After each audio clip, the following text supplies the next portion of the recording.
1 second.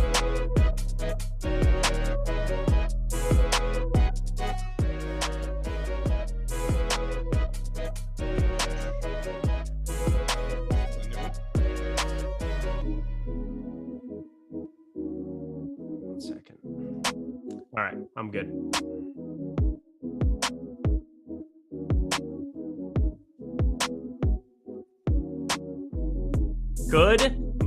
Good morning, everybody. Welcome to the MLB Strategy Show. We're going to get this day started right. 10-gamer coming down the docket here on DraftKings FanDuel. We're going to break it all down with our friends, Prize Picks, sponsor here of the show. But the guy who's going to give you the analysis, of course, he's that Digital B21 on Twitter. I would go follow him in those places because, I don't know, he seems to be pretty good at this baseball thing. So we're going to listen to him quite a bit this morning. It's my buddy, Terry McBride. How you doing, my dude? Pal, it took a little bit to get my ass in gear this morning. It's coffee seems to be slow kicking in, but I think we're just in the little pre-show there. I got a little rush just actually talking to people and like engaging my brain a little bit. So hopefully we'll be on point and nailing the analysis here. But it looks like a fun, interesting slate. So should be pretty good. How'd your weekend go? Weekend was good. You know, got some work in yesterday. Life is going. Smashed on Prize Picks yesterday for NBA, so that was enjoyable. Did all right in the PGA streets over the course of the entire weekend.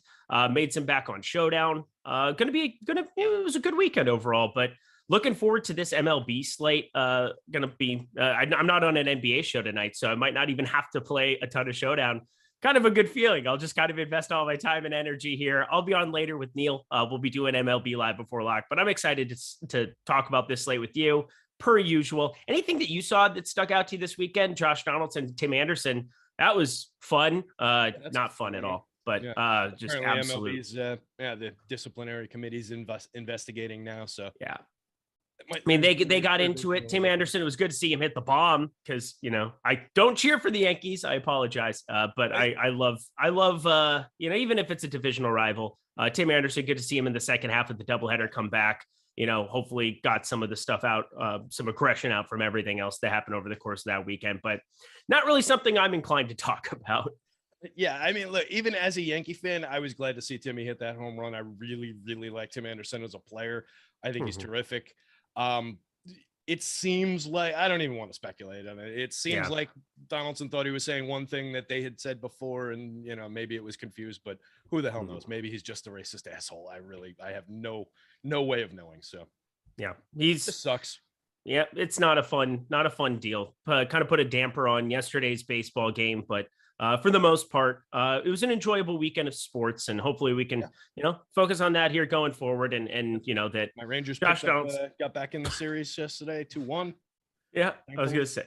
Yeah, there you go. The Heat going up 2-1 as well. I mean, life seems like it's going to be all right for a Rangers fan, for a Yankees fan. You'll find a way to recover. That's for sure. But smash that like button, subscribe button, notification bell. There are things I'm inclined to talk about because, you know, I'm informed that I'm able to talk about them. That is MLB DFS. But yay, Timmy Anderson. Glad that he was able to hit the bomb regardless of it, because it's just kind of a weird thing to say to, you know, even if you do have an inside joke. But we're not going to speculate. We're not going to talk about it. We're not those two people. Yeah, absolutely. I'm comfortable saying to Josh Donaldson specifically, shut up and play the damn game, Josh. That's a great way to kind of lead us into it. Well done by Terry there.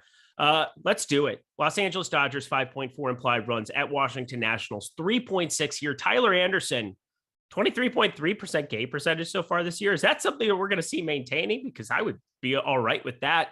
The southpaw on the mound here. I look at this pitching slate as you have Garrett Cole, you have Zach Wheeler, you have Marco Gonzalez that's garnering a ton of attention, and then everybody else is going to have some positive leverage basically to be going their direction. Tyler Anderson's near the top in terms of that positive leverage. 9,400 is a hefty price tag, but are you willing to try to get to him over on FanDuel on a one-pitcher site, considering his tag is just 9K there? Probably take a few shares of him at 9K. He's only 1% owned. So, I mean, we're gaining a nice little bit of leverage by going to, basically anybody who's not Garrett Cole up at the top, maybe some Zach Wheeler's drawing 14, and then Marco Gonzalez, like you said. It looks like Alex Cobb is getting a touch of ownership. If you pick any other pitcher than those four, you're already doing a pretty good job with the leverage game. We tried to play the leverage game. You and I were talking about it post lock yesterday with Freddie Peralta. I think we both got ourselves into really good positions. It's a position I would take up again today, even, well, maybe not knowing the outcome, obviously, but in the same situation, I would do that again, where the field was 50% on Shane Bieber, who was in a great spot, great price. But then we had Freddie Peralta in a very good spot against this Nationals team, who was going completely under owned. That's not the scenario that we're going to get here with Anderson, but we do have a nice opportunity to pick up some leverage on a decent pitcher who's pitching maybe a little above his head so far this season in terms of the strikeout rate, but he's going up against the Nationals team that's 30th in baseball against lefties with a .079 ISO, a 0.65% home run rate, also dead last in baseball. They don't strike out a ton, 17.6% strikeout rate against lefties. That's second, 16% worse than average creating runs, though. It's a good spot for Tyler Anderson. I don't know that he's going to go out there and rack me up, 10 strikeouts, but a clean game with, 4 or 5 probably seems like it's in the cards. So yeah, I think he could chase a win. I think he could chase a quality start here. Yeah, I think he could too. And I think that this Washington Nationals offense is just one that I feel like I've been targeting more and more and more as the season's progressed. You get a D Strange Gordon out there. Oh man, 249 expected slugging. I don't know why he's playing Major League Baseball. He's fast. Cool. Fast. Or he was fast. Whatever. Is he even fast anymore? I don't know. I don't even know. It's got a sprint speed of 28.4, which kind of corresponds to being quicker than normal, but that's still not like the 29 or 30. Like Trey Turner's the 30. That's kind of the benchmark. I think that's the highest that I've seen on the page on StatCast, but yeah, he's fast-ish. Cool. Yeah. Yeah, no, you need a little bit more than what D's offering you these days. And it's just, there's reasonable, like they've got a clone of D Gordon basically and Victor Robles down toward the bottom of the lineup. Lane Thomas makes decent contact from time to time, but there's not a lot of hitters you're afraid of other than Juan Soto and Nelson Cruz when he's in the lineup, Josh Bell as well. So it's a 3-man lineup. I'm never really worried about it. I'm going to target them all year long. Occasionally it's going to go wrong like it did for Freddie, but I think ultimately we're going to come out ahead for targeting this team a lot. Yeah, Washington 82 WRC plus against lefties. Yeah, the Freddie Peralta thing, I don't even know what to make with it, but 98 WRC plus against righties. So they're tending to be worse, even more so against lefties. Smaller sample size than against the righties, but that's going to happen. And anyway, think about that total lack of power against lefties too. That's on a team with Nelson Cruz on it, which is just weird, right? I mean, that's you'd think he would just bolster that, but he hasn't really shocked the world with his pop this year. So yeah, it's just a flat team. I'm happy to throw shares of Tyler Anderson at it. I think he's getting unlucky though. Nelson? Yeah. The more I look into it, because I was trying to figure out what I want to do with him going forward, and if he's broken.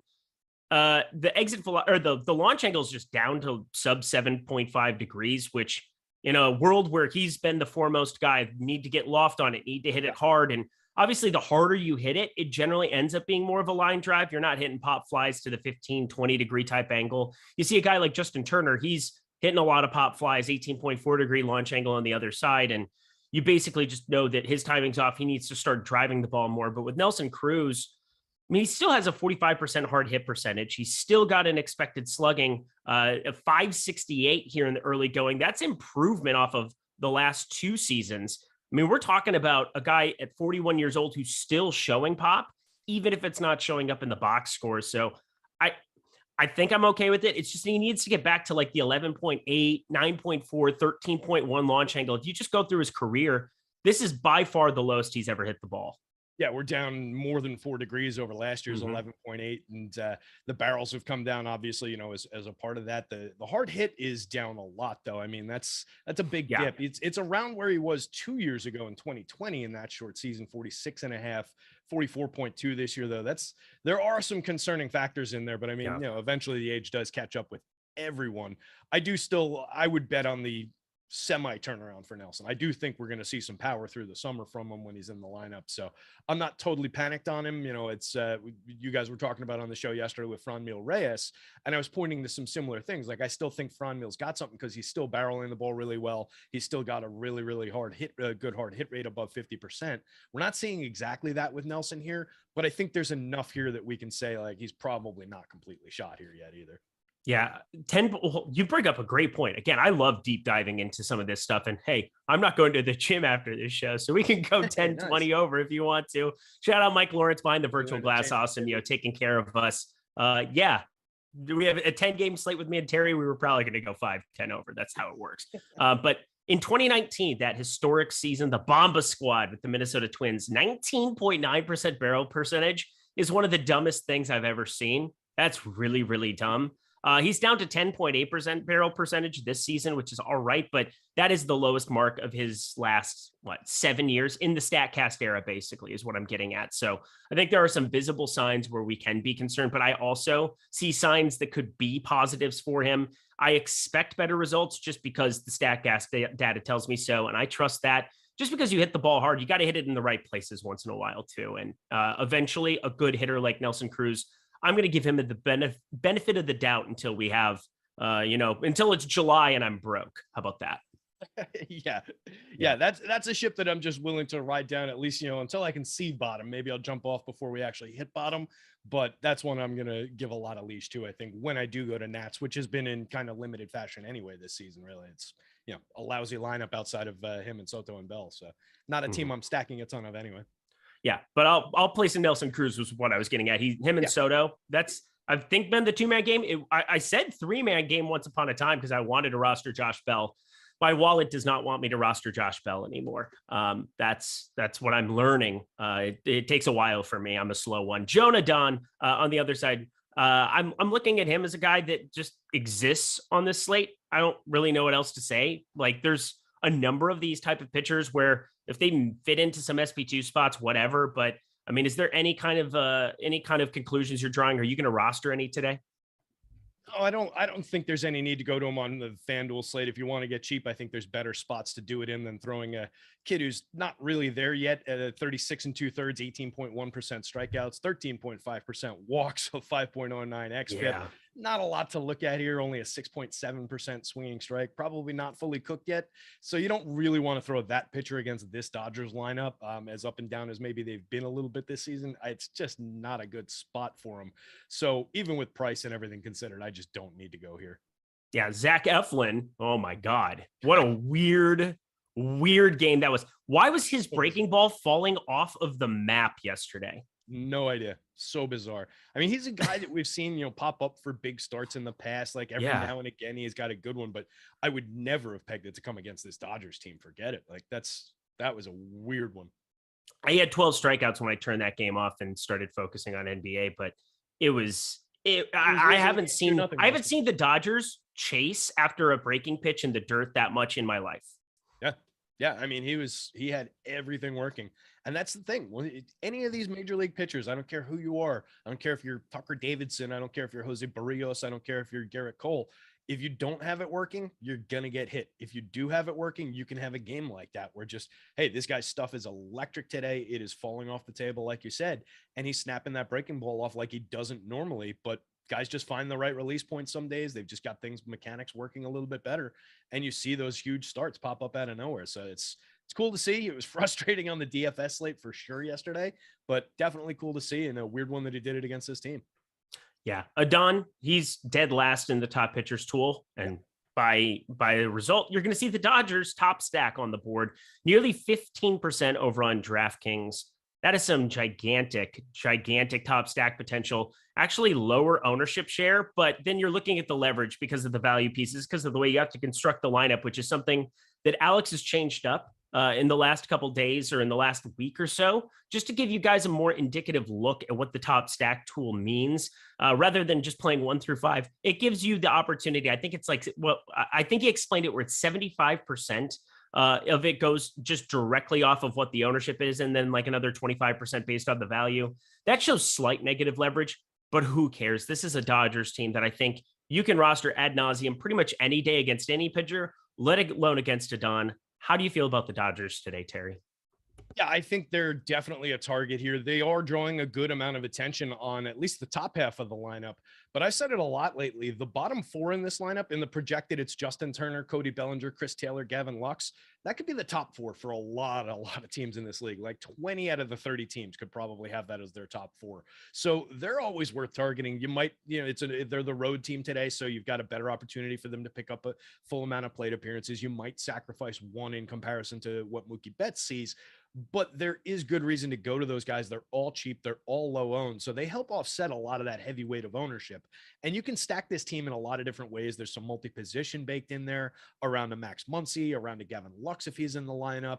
On FanDuel, you've got more multi-position with Trey being able to swap between both middle infield positions. You've got Chris Taylor carrying second base and outfield. So just a lot of different ways to combine this team. They're not even that expensive on FanDuel. Everybody after the middle of the lineup is below 3,000 or below. So they're pretty affordable over there. And they're like you said, they're not crushingly popular for a team that's got almost double the probability of any other team of being the top stack tonight. You'd think that that leverage score would be a lot more into negative leverage land there, and it's really not. So I think they're very playable. It's just a matter of focusing on combining a few of the lower owned guys with a few of the high owned guys. Focus on combining them with a low owned second stack if you're using all the super popular guys. I think there are a lot of ways to play this team today. Negative leverage land is maybe my favorite creation that you've ever had. Leverage, I found it here. 75% top stack and 25% top value instead of just the 100% top stack. So the having a little bit of the value influx there shows you kind of a better idea of who people are going to roster a lot, because there's certain bats that are just going to show up, and that's going to be the way that it is. I like the fact that Edwin Rios batted cleanup and nobody owned him the other day. That went well yesterday, even against Eflin in that massive outing. We got our Rios bomb. You and I did. That was fun. If he's in that lineup again here today, which is so hard to imagine that you could keep him out of playing DH to some capacity right now, so be it. But he might be a guy I target in on. Gavin Lux, of course, even batting ninth, 1 through 9. This is a team you can play. On the other side, we talked about. Oh, go ahead. And I was going to say, there's not really a configuration of this lineup where I wouldn't just go 1 through 9. Like anybody that they throw in there, I think is basically doesn't really change the combinatronics of the lineup. Like I'm willing to. Hanser Alberto would be awful, but he's only going to face lefties. So yeah, he's the one name that like you're all right, fine, but you get him cheap, you get him totally unowned. So like it's just a cog in the machine. I don't really mind him, and he's capable enough of hitting a double, driving in a few runs on the right night. But yeah, you mentioned Rios. They showed it on MLB Central this morning. His slugging percentage over the last 7 games is over 900. That's absurd. I love this guy. I felt this way about him last year, and I have him in every league. He's just a guy you play against righties. You see him in a lineup, you play him against righties.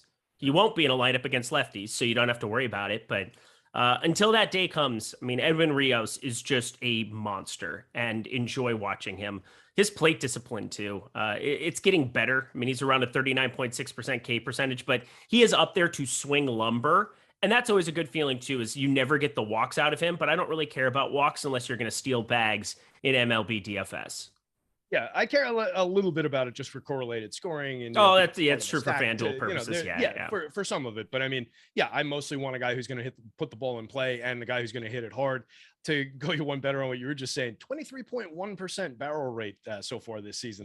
That rivals Mike Zunino's league leading mark from last year. Of course, that's over 48 plate appearances, so we got to temper expectations, but that's just bonkers. He still costs only 2,300 on FanDuel with multi-position from first to third. So yeah, definitely make him a priority if he's in that lineup today. I have problems with the baseball betting using the over-under. Can you explain boards that are on the screens at Prize Picks? Oh, baby. We will talk some Prize Picks at the halfway point because they've added some really fun stuff. And I'm starting to put together a sheet that just, because I think it's fun. There's some home run props that have really blown my mind in terms of how you go about betting those, or if it's true.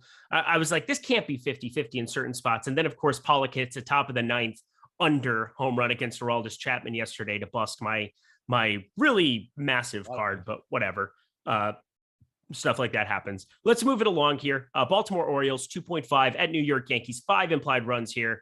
Jordan Lyles, best of luck to you, old chap, because you get a Yankees offense coming off of getting waxed at home against the White Sox in back-to-back games over in a pretty disappointing weekend for you. I don't want to be him. I don't want to face this Yankees offense. How do you feel about Jordan Lyles? Yeah, it's a guy we occasionally can get away with. I think at 5,800 on DK, maybe you can take out a few shares just on some strikeout upside. The Yanks in the aggregate have been a little bit better this year in terms of the strikeouts against right-handed pitching, currently sitting 20.3%, is ninth in the split. Actually, against lefties, they've been pretty good too, 13th with a 20.9. So the strikeouts haven't been egregious for the Yanks, but there's definitely holes in that lineup for strikeouts. So he could go out there and have a reasonably effective game, keep them down, find a few extra strikeouts at 5,800 as an SP2 dart throw.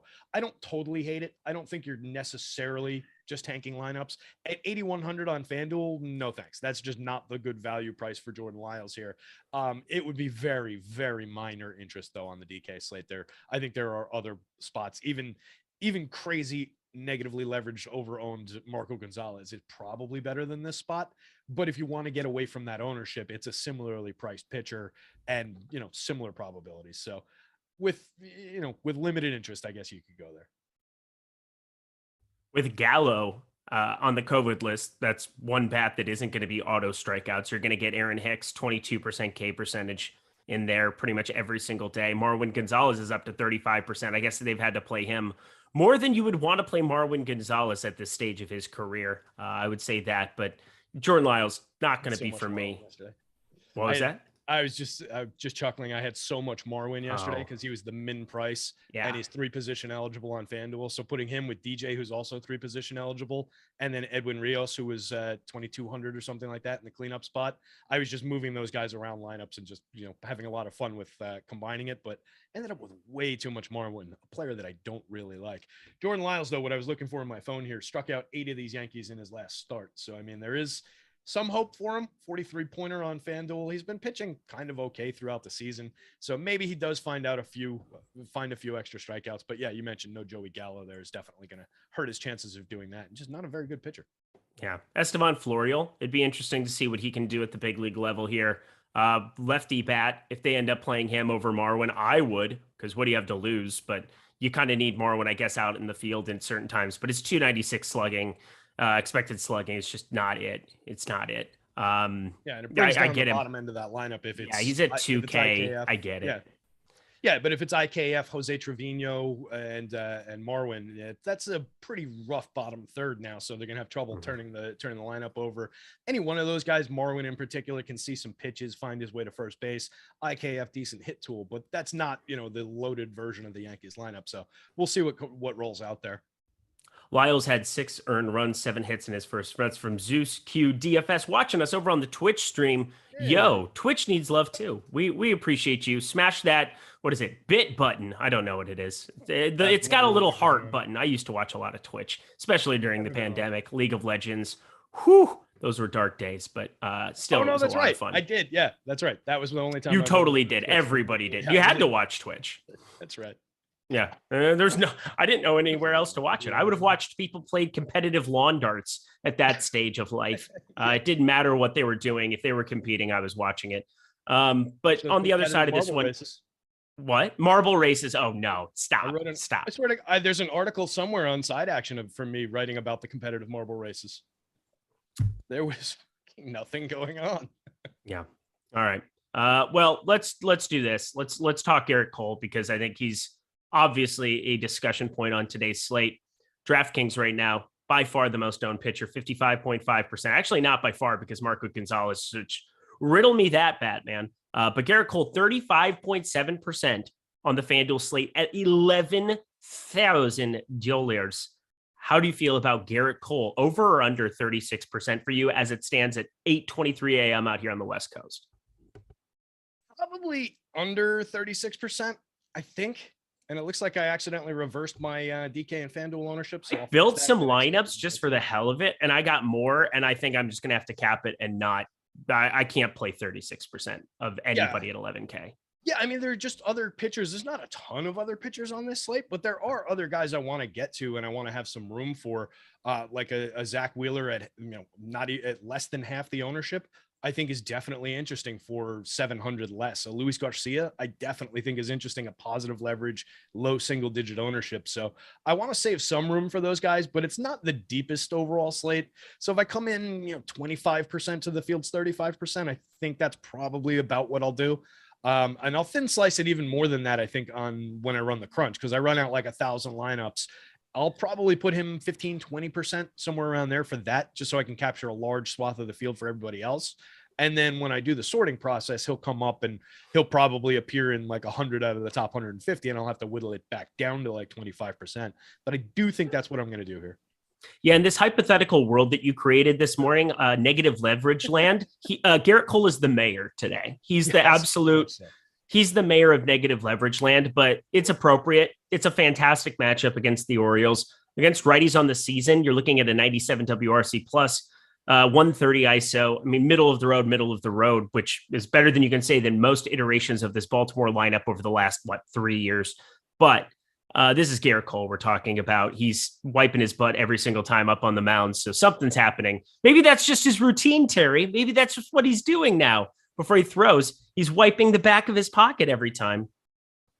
Yeah, that's he's just checking, making sure his wallet's still back there. And that's right. That's right. It's a balance thing. He needs to have his wallet on that side of his ass so that he keeps his balance on his landing foot. And he's just making sure it didn't fall out. That's all. You never know when you need to go up in the stands and grab a hot dog between innings. Right. You never know. Exactly. You never know. So I was waiting to get the explanation. You explained it perfectly. Now I understand. I have no Baltimore interest though on the other side, other than it's Yankee Stadium. If Garrett Cole has bad Garrett Cole stuff, maybe it happens. But I mean, how do you prioritize them?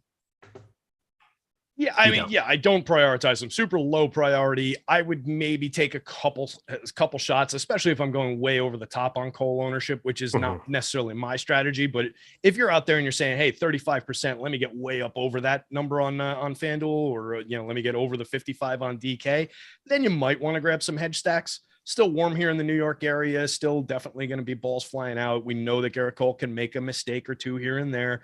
And if he makes the wrong mistake to the wrong hitter, it's going to travel in this ballpark. So Cole for the season, for as good as he is with the strikeouts and everything, 41.7% hard hit, 7% barrel rate, 10 degree average launch angle. It's not tragic, home run trajectories or contact there, but there's definitely some in there. So the lineup with Cedric Mullins, Austin Hayes, Anthony Santander, Trey Mancini, Ryan Mountcastle, and now Adley Rutschman, who is once again only the dead minimum on the DK slate. Kind of interesting over there. 2,500 on FanDuel. I think you can take some shots with that top end. Not anything you want to get carried away with, but with everybody at 1% or below, it's easy enough to get ahead of the field on those bats. And those are some interesting bats. So I'll have minor shares, mostly as a hedge against Cole ownership. Yeah, I played Rutschman both times out, 7 and 10 at 3K, or at 2K, on DK. That didn't kill me either time around. Hopefully we can get more out of him eventually if you're rostering him at that number, because you're trying to win tournaments, not play a 2K guy getting value, because value is not a thing in MLB DFS. We're just well, it is, but it isn't, if you know what I mean. Yankees bats, not value because they're expensive. That's probably the right way to explain it. Aaron Judge is 6,200 and he's garnering 18.6% rostership. I have been so vehemently against playing him as a one-off because it's just nonsensical to me. And for every time that it does work out, like, I don't know, the 17th of May, I'm going to lose. But 1, 2, 3, 4 slates in a row now, where if you avoided the one-off at 25, 30% on FanDuel, you were in a lot better spot than rostering Aaron Judge. So I will have him in stacks. I will not have him as a one-off. How are you working around these bats going up against Lyles? I mean, it's obviously a very strong spot for the Yanks here. There's nothing you can say about this lineup that hasn't already been said, really, but they're worth getting to. They're better in stacks, like you're saying. Definitely at 6,200 and 18% ownership. That's just a spot to jump off of Judge as a one-off, but you definitely want to keep him in stacks. I mean, he is the major force in that lineup right now, sitting at a 63.2% hard hit with a 26.4% barrel rate on the season. That's just bonkers. Slashing 318, 389, 676 with a 358 ISO. Giancarlo Stanton, 297, 352, 545 with a 248 ISO. Rizzo in between them with a 276 ISO. There's all kinds of ways to put this lineup together. They've got multi-position around guys like DJ with 3-position eligibility, Glaber with 2-position, IKF even can get you a couple base hits at cheap price, 2-position eligibility. So there's reason to go to the Yanks, and everybody down the lineup outside of Judge and a little bit on Rizzo. On DK, everybody's low owned and somewhat affordable. Like a $5,900 price is maybe a lot for Stanton, but it's Giancarlo Stanton. So he's worth it. So if you're not going to Judge at 62, just plug Stanton into that high price spot, 7.9%, half the ownership, less than half the ownership, save a few bucks and you've got an equal hitter. I mean, there's not that much difference between Aaron Judge and Giancarlo Stanton as far as hitting goes. So go to that. You can get Josh Donaldson, assuming he's in the lineup. Glaber, there's a lot to like there. Yeah, they're both massive power guys, and one is unowned and one is not. Let's play the guy who's lower owned. He's been routinely half the ownership of him on DK, of Judge routinely for less. That's definitely something that I have on my radar. But generally, a one-off situation here for a Aaron Judge is not going to be a long-term profitable solution to you, even if he is the guy that's going to have the most upside when he does go nuts. Like, I don't think that that's an argument that I'm making. Also, the difference between 16 and 18, you have to get everything else in your lineup correct too, to win tournaments more than likely. So, maybe it's not that big of a difference when they both go yard, but I'm going to play the ownership game between the two. I like that Stanton shout out and the way to put it together. Anything else from this game for you? Just minor concerns. I've mentioned him a couple times already because it's great price, multi-position eligibility on FanDuel. He's expensive at $5,300 on DK with multi-position, but DJ LeMahieu quietly slipped back into that weak form from last year. He's sitting at 252, 331, 378 now, still creating runs 14% better than average. But that's not the DJ LeMahieu that the Yankees paid for from 2 or 3 years ago, who was, murdering everything, winning a batting title and pushing those kind of stats. Last year, he was 268, 349, 362, allegedly playing through injury all year long, coming into this year saying he was healthy, started out pretty well, but he's kind of concerning now that I'm looking at it. So a little bit of worries about DJ, but still 13.8% strikeout rate. Everything's in play with him. Good correlation piece. So for DFS purposes, we can still use him for sure. Somebody just said that Judge was a one-off yesterday on the FanDuel slate, and that lineup won first place, question mark. Yeah, you can have one dud, but here's the thing. Long-term, I want to make the best lineups possible. And you have a Judge one-off in a lot of spots like that. You're holding hands with 30% of the field. And that long-term, 10-game slates is not the way that I want to live my life. Yeah, no, you want to be separated from the field. So you want to cover it. We talk about this a lot, right? You don't want to be right about yes, that guy's the obvious name who's going to score the most fantasy points, like a Shane Bieber, let's say, from yesterday, even though you didn't do it. You want to be positioned so that at the end of the night, if that obvious thing doesn't happen, that 40% of the field is riding with, you're positioned well to cash pretty big. That's the way that Adam puts it. And I think it's the best way to explain it. And we'll just keep hammering that drum, guys, because that's the way to play this game. It's not about saying it's obvious that this guy's going to do this and I'm going to ride down with 60% of the field here. Garrett Cole, 55% ownership is a great example of that. He's going up against Baltimore. He is most likely going to put up a dominant start here, but with more than half the field on it, you're not gaining that much ground. You gain more ground in the event that he only has a mediocre game and you're on lower owned pitching that also has, they're good games which equal his mediocre game. You're well ahead of the field if you're on that, because you're paying less for those guys. You're buying bats. You're clawing your way well past all those Cole lineups.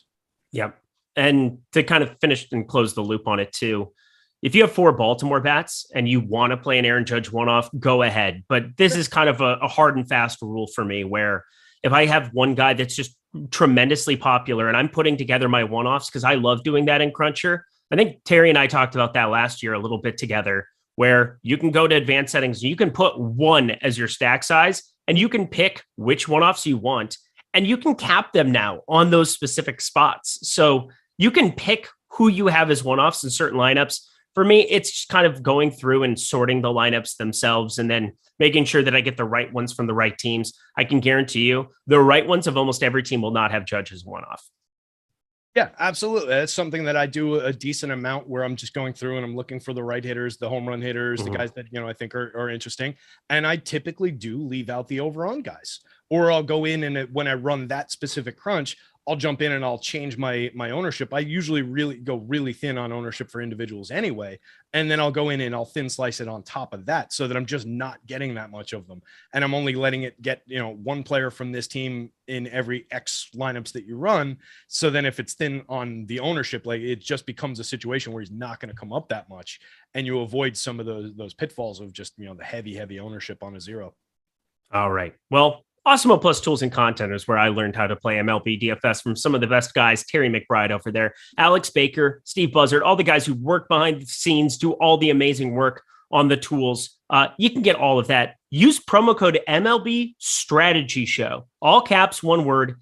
MLB Strategy Show will get you 50% off your first month of Awesemo Plus Platinum. If you want to check out our player projections, ownership projections, lineup builder, premium Discord channel, and so much more behind the scenes here, as well as not just MLB stuff, but NBA is still in full swing. We have all the data and analysis tools that you need to be able to be successful over there as well. We have NASCAR, we have F1, we have PGA, we have MMA, we have everything you could want. And we're going to give that to you for 50% off your first month of Awesemo Plus Platinum using promo code MLB Strategy Show. If you just want to check out the Awesemo Plus MLB package, no hard feelings, just $18.95 for the weekly package, but just for a little bit more.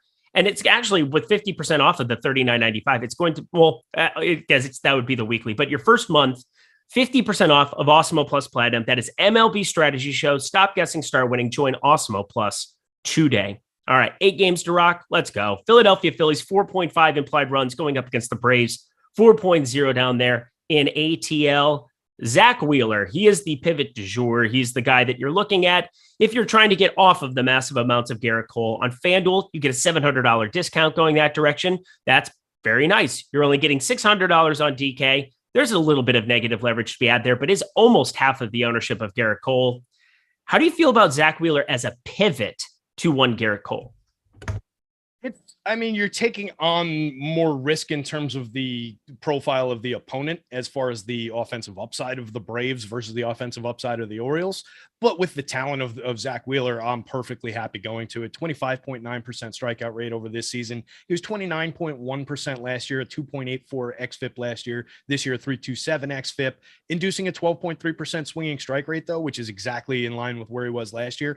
I have no real concerns about Wheeler and the dip in the strikeout rate here. The contact profile is still relatively the same. The 4.8% barrel rate is almost exactly what it was last year.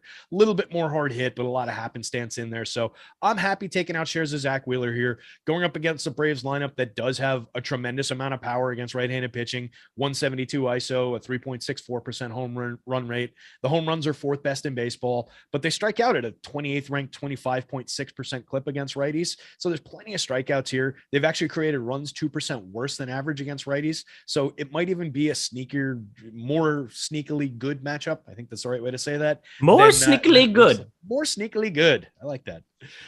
So it should be like a Keebler-Elves saying, more sneakily good.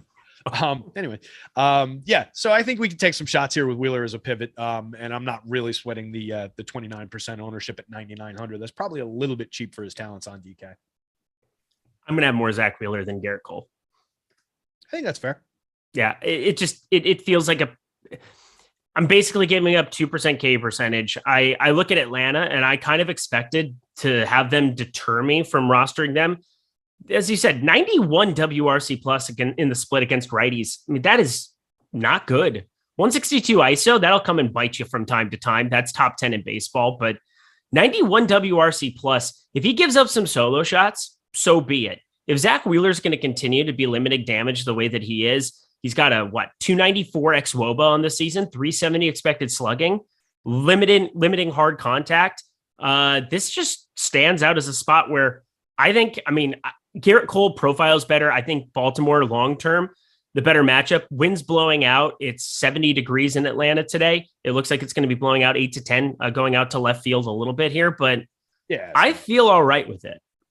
Yeah, and we're talking about a pitcher who's got a 1.2% home run rate for the season. He's given up 2 home runs to 158 hitters so far. So, Wheeler's very good at keeping the ball in the yard, and that's the definable skill of these Braves right now as far as going up against righties. Oh. So, yeah, we can find a few strikeouts here. We can definitely keep the ball in the yard. Looks like, are you panicking about something? What's going on? Tyler Hero got ruled out. I'm going to see if I can get some props in. Oh yeah, I can. Here we go. Go. What are you looking at? Kyle Lowry. I want to get all the Kyle Lowry I possibly can on things quick. Points plus rebounds plus assists, 18.5. That's a little, let me go add a bio. It's not that much. Well, because if Jimmy Butler's limited too, this is just kind of something that you have to do. Yeah, Jimmy Butler remains on track to play Monday. Yeah, but if he's going to be limited, all right, I just got a pretty penny in. There we go. That's good. There we go. One more, and then I will resume. Do you have anything to say about Tucker Davidson while I finish this up?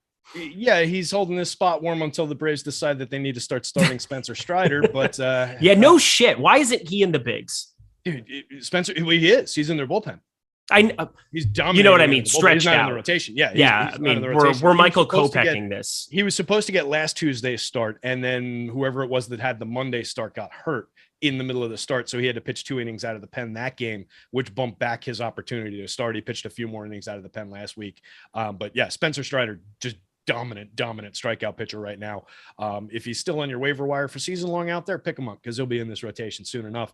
Tucker Davidson, the guy who's pitching tonight, 7 2/3 innings, 13.5% strikeout rate with a matching 13.5% walk rate so far. Very, very small sample, obviously. I think we can throw Phillies bats at this kid. I don't think we need to roster any Tucker Davidson. 7,200 on DK, a little expensive. If he was in that $5,800 tier, you can maybe talk me into a couple of value shares, but I don't really think so. On the one pitcher site at 6,000, I don't really see the need to do it against what is a very good Phillies lineup with a tremendous amount of right-handed power in it. So I'm not going to throw the young lefty against a Rhys Hoskins, even Alec Boehm, who is decent stick, is kind of struggling for his power to come through, but I think it's there and is slashing pretty well. 286, 320, 406 for Boehm. So I don't love going against this lineup with that kid. I'd be much more inclined to stack some Phillies here. Looks like the field not really going overweight to the Phillies, except for a couple key hitters. So I think you can get to Philly stacks against them. Strider, 32 strikeouts and 21 2/3, 184 average up against him, 106 whip, 2.49 ERA. Filthy. Hi, Spencer. What's up? Also, that mustache in his profile picture is pretty fire. Not gonna lie. Right. Yep. Not that I'm here about. I'm here for the comeback of the mustache. Oh yeah, Luigi style. These guys are growing them out. Yeah, Nestor's got a pretty killer one. This kid's got one. So if you can find a good mustache, you have to be good though to wear one. You can't just have a mustache and give up, Spencer Watkins kind of results. No, yeah, that would be if Spencer Watkins came out, but maybe there's power to the mustache. Like he grows it, and Spencer Watkins grows the mustache, comes out, starts dominating. Now we know there's something to the mustache. I assume that's where Nestor's getting his powers from. Yeah, God knows he's not a good pitcher. All right, I got all my props in, dude. That was a trip getting that in for the game line or anything like that. Or was no Tyler Hero's. As much as, he's sixth man of the year, every advanced metric shows that he's more volume based than anything. But what happens is that opportunity exists for other players. So you avoid the game line. If it were Jimmy Butler, if it were Bam Adebayo, if it was PJ Tucker, I would be betting the game line. But otherwise, Tyler Hero, you can give those minutes to Gabe Vincent and you're just fine. You're not really losing a whole heck of a lot. Caleb Martin, more inclined to probably take some of Tyler Hero's minutes. That'll be a fun showdown discussion for the guys today. Again, I don't have to worry about it, but I do worry about making money. And there we go. We were able to fire that up. If you wanted a roster to the Dubs Dallas game yesterday, you saw 2 minutes of it. More than 2, a few minutes. Oh, look at you! Been watching a lot of basketball. Yeah. By the way, Maxi every time I tune in, it's just there's a 10-point lead and just kind of. Yeah, Maxi Kleber played 25 minutes. Spencer Dinwiddie shot the lights out of it. They had to keep him on the floor because Maxi Kleber 0 for 5 from 3. You had Reggie Bullock 0 for 10 from the field, 0 for 7 from 3. Get Lucas some help. How about that? I can't do anything if guys shoot 0 for 5 from the field and can't be anywhere to be found. I mean, Spencer Dinwiddie kept them in that game, 4 for 10 from 3, 7 for 13 from the floor. Whatever. We're on the MLB strategy show. You can roster some Phillies. I think we can kind of just roster Phillies on the other side, 4.5 implied total. Any favorites from there? Did you talk about them yet? I touched on them, but yeah, I'm looking at a lot of the righties, and then Bryce Harper, obviously big lefty bat. Kyle Schwarber, I'll even take lefty here at no ownership. So yeah, 1 through 7 in the projected at least. Don't sleep on Alec Boehm, obviously Nicky Castellanos. If I'm sacrificing somebody from that top end, it's probably Gene Segura. Like I definitely want to get my Real Muto shares. I definitely want to get my Castellanos, my Harper, and Boehm. So I do like Segura in general as a player. At 52 on DK, he's only 4% owned. He works. He fits into the stack. He puts a player into the infield for you in the stack when you've got a lot of outfielders in that stack on DK. So it makes sense, but that is a high price for a Gene Segura. So I don't love that. But yeah, overall 1 through 7, you can stack these Phillies. I've got nothing from Atlanta. How about you? I'll probably draw a couple of shares, but not a lot, just given Wheeler's ability to suppress the home runs, given all the strikeouts. Probably going to be rostering a good chunk of zeros or a couple base hits and not much else. So very, very limited interest. But anytime I can get Ronnie Acuna at 1% on DK, 3% on FanDuel, I'll probably take a few shares. All right, we move along to the Detroit Tigers, 3.6 against the Twins. 4.9 implied run total for my Minnesota Twins. Hello, how are you? Nice to meet you. That's because Bo Brisky, go Tigers, is on the mound. 13.2% K percentage, 5.48 expected ERA. None of that is good. We don't like it. We are not rostering him. We don't probably need to talk about him, right? Right? Well, we can talk about Bo Brisky if you want, because I actually had Bizarro Erod as getting the start here. Elvin Rodriguez, not Eduardo Rodriguez. Oh, I have Bo Brisky. Yeah. Bo Brisky is listed on one site. Elvin's on another site. So it's probably an opener situation, if anything, here with Elvin. I wouldn't be rostering either of these pitchers against the Twins, though, so we can move on. I just think it's funny that they have a Bizarro Erod ready to go when they put regular Erod right on the IL the other day. Did you put your sheet together last night? No, this morning. Oh, interesting. Because last night it had weirdo Erod in there as well. And then this morning, woke up, got coffee, Bo Brisky on the menu. Sounds like brisket. Better than to trust Schmabs, who had the wrong first name for whatever that kid's name was all day yesterday. Yeah, but you know what? It's all right. Elvin's still up on that site, but whatever. But we can talk Chris Archer because, I mean, somehow the Twins are just living on a prayer, finding ways to make these guys hold on to their career. We're rejuvenating guys like Sonny Gray. I have no idea what's going on. I'm just glad it's happening to my team and not somebody else's. 12% ownership on DK makes kind of a nice, decent SP2. We know the pedigree that the Detroit Tigers, or lack of pedigree is the word I'm looking for, the Detroit Tigers have against right-handed pitching. They are horrendous. 71 WRC plus, dead last in baseball. Chris Archer's pretty viable for me on DK, but on FanDuel, are you going to get to any? The strikeout upside. Good talk. Really there. There it was. That's basically the just sounds only form of how I feel about Chris Archer, right? It's not great. 20.7% strikeout rate, 12.1% walk rate, of 4.71 xFIP. There's not a ton of reasons, but the opponent is just so flat. It's such a dead opponent that it's probably worth at least a couple of darts. He could find a few bonus strikeouts against this team, pitch you 6 clean innings, get you to the quality start, get you to the win bonus. At 4.2% owned and 6,800, I might throw a couple of darts. It's probably better done as an SP2 on DK, where you actually need somebody like that. That said, I do wish his price was a little bit lower for that 12% ownership. That price is creeping up for a 20% strikeout guy who puts guys on base and gives up opportunities. Even to this team, I mean, you do that enough, they're going to get you. But there's just so many strikeouts on the board for him. So some interest. I do find it funny that, Garrett Cole, who's been one of the best pitchers in baseball the last few years, pitching not to his quality, is being accused of cheating on this show and rubbing substances on his ass, when all these bums for your team who are pitching above their heads are just happen to be pitching well. I think that's an interesting take on your part. So the Twins bats we're kind of looking in the direction of we've got a number of guys that we can be trying to selectively pick. Buxton sat out. That was great. I'm glad we have the baby. We're putting him in bubble wrap. We've got the little baby Pampers on him to make sure that he doesn't get hurt and have any boo-boos. But that's okay because he's the greatest baseball player of all time if he stays healthy. Byron Buxton, Max Kepler. Don't roster Nick Gordon. For the love of all that is good and righteous, do not roster him. Carlos Correa. I mean, we're playing the hits when it comes to the Minnesota Twins today, right? I think that's really the focus here. I mean, you're getting a massive ownership share on Buxton, which is always going to be the problem. Buxton sitting roughly 20 percentage points below Aaron Judge in hard hit rate, if we're talking about the best hitter in the game. But yeah, I guess he's pretty good. Carlos Correa definitely can be on my roster any day of the week. Jorge Polanco, Max Kepler is definitely a lefty bat that I can take some shares of against Bo Brisky or Elvin Rodriguez. Gary Sanchez, I would never sleep on at 5% ownership. We know Gary's got a ton of power still, 49.9% 9.4% hard hit and a 16.9% barrel for Gary this year. Yeah, he's a 223, 288, 446 hitter. 223 ISO though, 4 home runs. That's a lot to like from a catcher. So I can take some shares of that. Bottom end of the lineup, I don't think much of Gio Urshela as a hitter. Ryan Jeffers, double catcher configuration, if they go that route, is always weird and sneaky. Nick Gordon, no real interest there. So yeah, it's mostly 1 through 6. All right. We move along. One more game. We'll talk some prize picks. Then we're going to fly through the last 5. Actually, we're just going to take our time through the last 5.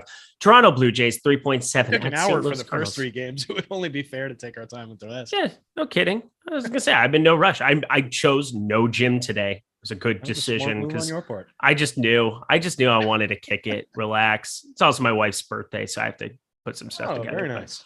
Toronto Blue Jays 3.7. Yeah, we're going out of town tomorrow. I'll be gone Tuesday, Wednesday. Enjoy your time without me. That's why I'm doing the show for you on Wednesday. Oh, I'm sorry. You hate doing shows, is what I heard. I think I said yes with an exclamation point. You said awesome. Not with Eric too. Perfect. Jose Barrios, 15.3% K percentage. 6.86 expected ERA. You want to know why I effing hated this guy? Is because this is the kind of shit that I knew he was capable of. He's just not a good pitcher. He's never been a good pitcher. He's always been so overrated. He had flashes. He stayed healthy.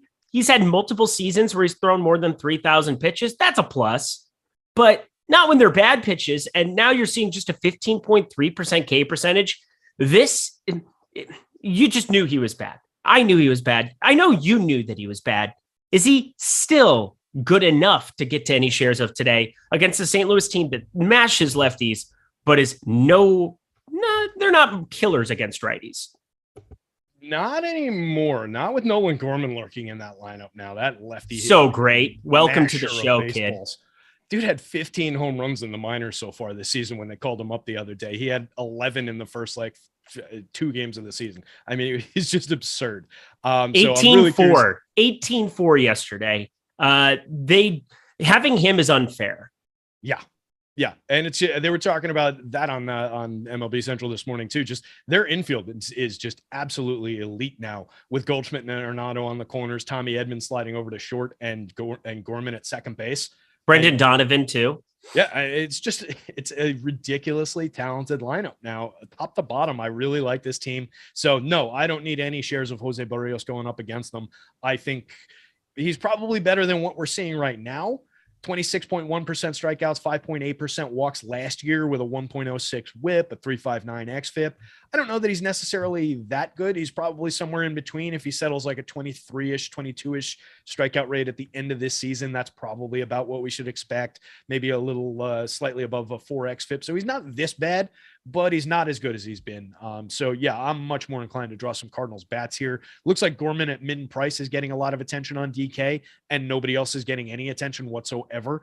On FanDuel, Gorman at 2,500 is under 2%, and nobody else is getting any attention at all. So I'm going to go to Cards bats in this matchup. Yeah, we have Cardinals with the second worst top stack odds at 2.6%. I don't agree with that. That's going to change. I am in love with this St. Louis team. I'm in love with the way that this lineup is now constructed. It's nice I don't know what took them so long to get Gorman up there, because they needed a lefty bat. They just needed anything from the left side inserted into the lineup. And now they have it.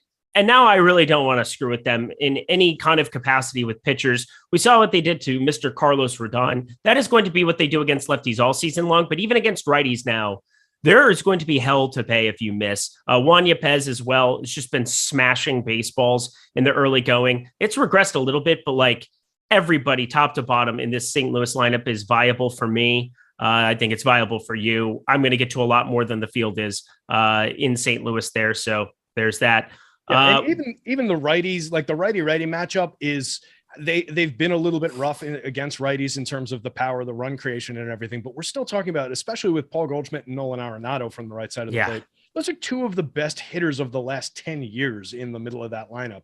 You can argue things about, Arenado, even Goldschmidt benefiting from Arizona, betting from Colorado, but come on. I'm not worried about throwing those 2 guys against any righty, particularly a Jose Barrios here. And if you look at their collective strikeout rate, they're the best in baseball with a 16.3% strikeout rate against right-handed pitching. So at worst, they're going to be putting the ball in play. They've also created runs 17% better than average. So it's really the power that hasn't been there against righties. Throwing Gorman into that mix now, you get a little bit of emergence for righty power from those two guys, Goldschmidt and Arenado, and we're cruising. Keep in mind, Tyler O'Neill also lurking in the wings on the injured list. When he comes back, if he starts hitting, forget it. This team's going to take off. All right. And then on the other side of this one, Miles Mikolas, I have more interest in him than getting to the Toronto Bats. Are you on board with that? No, I am not. I never roster Miles Mikolas. Okay. Sometimes to my detriment, but I just don't consider him a good DFS pitcher, and not at 9,600 from site to site. It's just too much to pay for me. The ownership is down, so you can take some shots, positive leverage. I would assume. I'm not looking at the tool. Yeah, I was talking more specifically for FanDuel, 9,600.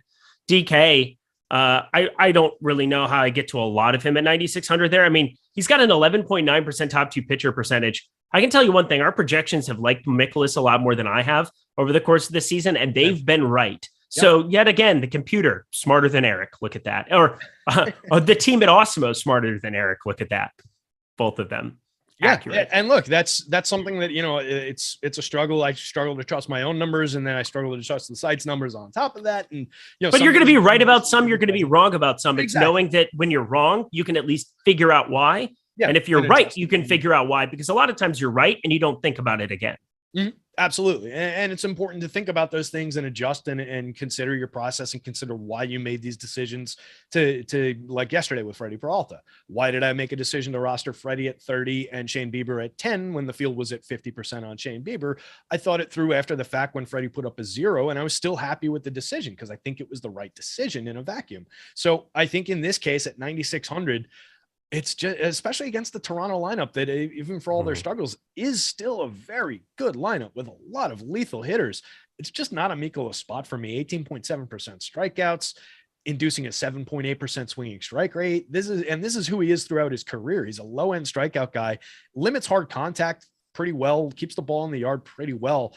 I just don't see a major upside start here on a slate that's got Garrett Cole. It's got Zach Wheeler in a good strikeout position. So for me, it's not a great spot. Maybe a couple shares trickling around the edges, but I would not be surprised to be around the field 1%, just a couple lineups here and there. All right, fam. Well, prizepicks.com, they're the sponsor here of the Live Before Lock and the strategy show here for all of our MLB stuff for the most part today. Across the board, looks like they're once again, just one of the best sponsors, one of the best sites that you can possibly go to and rely on. We love working with them. We love playing over there. I was just firing off some props there. And why? Because I love their cross-sport platform where I can play MLB, NBA, NHL, WNBA, if that interests you. Highlight, did I get it right that time? Yes, you did. Nicely done. My God. I'm learning. I'm just a kid. I'm just a teenage dirtbag baby. I'm looking at MLB props right now. One of the cool additions, very first one right out of the gate, total home runs. They now have these trio of players that you can pick from, or in Toronto's case, 4 players that they've included. And if anybody hits a home run and you take the over, boom, you cash that ticket. If you want to take the under, which has been what I've been doing a lot in some of these props until, of course, I got royally punished for the likes of Mr. AJ Pollock out of the middle of nowhere going yard. You get an opportunity to just have nobody hit a home run, and you're safe in that regard. If you look at some of the odds, I've been trying to basically calculate at certain books that I think are sharper, trying to figure out which home run guys, if there's going to be like a plus 450 or greater on 3 batters there, I'm going to be taking some unders because you're looking at basically like a plus 165 true odds to actually get a home run. So shorting those home runs, I think, is going to be the way that I go long-term. Don't quote me on that, but it's something that's really fun that I've started to think about, that I've started to build out for MLB. If you want to join me, it's been really fun to play over there. Promo code Awesemo gets you $100 free to go try out everything that they have over their product at their product. Strikeout props are generally the ones that I go to the most, but I'm starting to experiment in the total home runs platform, and it's been really, really fun. I think you'll enjoy it too. It's a great sweat, I can tell you that, unless you get screwed like last night. But either way, $100 first match deposit bonus plus 1 free month of Awesemo Plus Platinum just by depositing $100, playing in any of the paid contests there, and getting that free month. Everything we offer behind the paywall. So as good as MLB Strategy Show promo code is, This is better. Sign up at Prize Picks today. Thank you so much to them for their sponsorship of the strategy show this morning. All right, 5 games to go, my friend. We go to what's next on my sheet? What's next on my sheet? Oh, there you go. Well, brew another one, baby. We're not going anywhere. Hey, we're not leaving. We're not effing leaving. Before we move on, let's talk about that Prize Picks 4-man real quick here, because they're going up against a guy who, for his career, has just a 2.6% home run rate over 2,300 some odd hitters, has a 1% home run rate so far this year in Miles Mikolas. So as much as I don't like Mikolas in terms of the DFS upside, the strikeout upside, I do think his ability to limit home runs is interesting. Would you take that 4-man card against him here? Would I take the over or would I take the under? Oh, yeah. Which way would you go with it? I would probably take the under. I agree. I think that's the move I would make here. And I think that would four is brutal because generally you're getting 3. If it were Guerrero, Springer, Chapman, that cuts off another power bat in some capacity. But just like yesterday, AJ Pollock was the guy I was the least concerned about in all of my cards that I had over there because I had mostly unders. I played some Yankees overs because you were looking at plus 275 for Judge. He ended up coming through in the 8th. Certain guys like that where you get Stanton, Rizzo, Judge together, you really got to be looking at that as more of a 50-50, I would think. But I think long-term, taking some unders to begin with on this, there's a reason that there's 4 batters listed instead of 3, and it's the reason that you're saying right there, but I still like the under. Yeah, I think that's the way I would go with it too. It's a guy who has been very good and very effective in the long term, the very long term at keeping the ball in the yard. So I don't think that's one I would tangle with, even with 4 bites at the apple. Would you be stacking any Blue Jays here against them on the DFS side of things? Because they're really low owned, and I kind of have a rule about this team when they're this low owned that I kind of get to them. So I think I'm gonna have some. Yeah, I'll have a little bit. I'm looking at him with a 95 WRC plus against righties, 148 ISO. Eventually, positive regression is going to kick Vlad Guerrero's bum, and he's going to start hitting again. But it's Espinal, it's Chapman against a righty, it's Kirk. It's not my favorite iteration of this Toronto lineup. I don't know really what happened. Anytime you go out of your way to get Raimel Tapia, I don't really trust what your team's doing. Because that was kind of one of the more ludicrous, weird acquisitions that I thought in a while. You had so many paths to make this team better, and that was the path you took. I was taking a slap hitting lefty. Don't really understand what Toronto's doing in that regard, but Springer, Teoscar Hernandez, Vlad Guerrero Jr., I don't know how you don't like them long-term. So if they were to do it today, makes sense, but I'm with you where I think I'm more inclined to short them. And, in DFS, yeah, they're going to be lower owned, but we can take shares.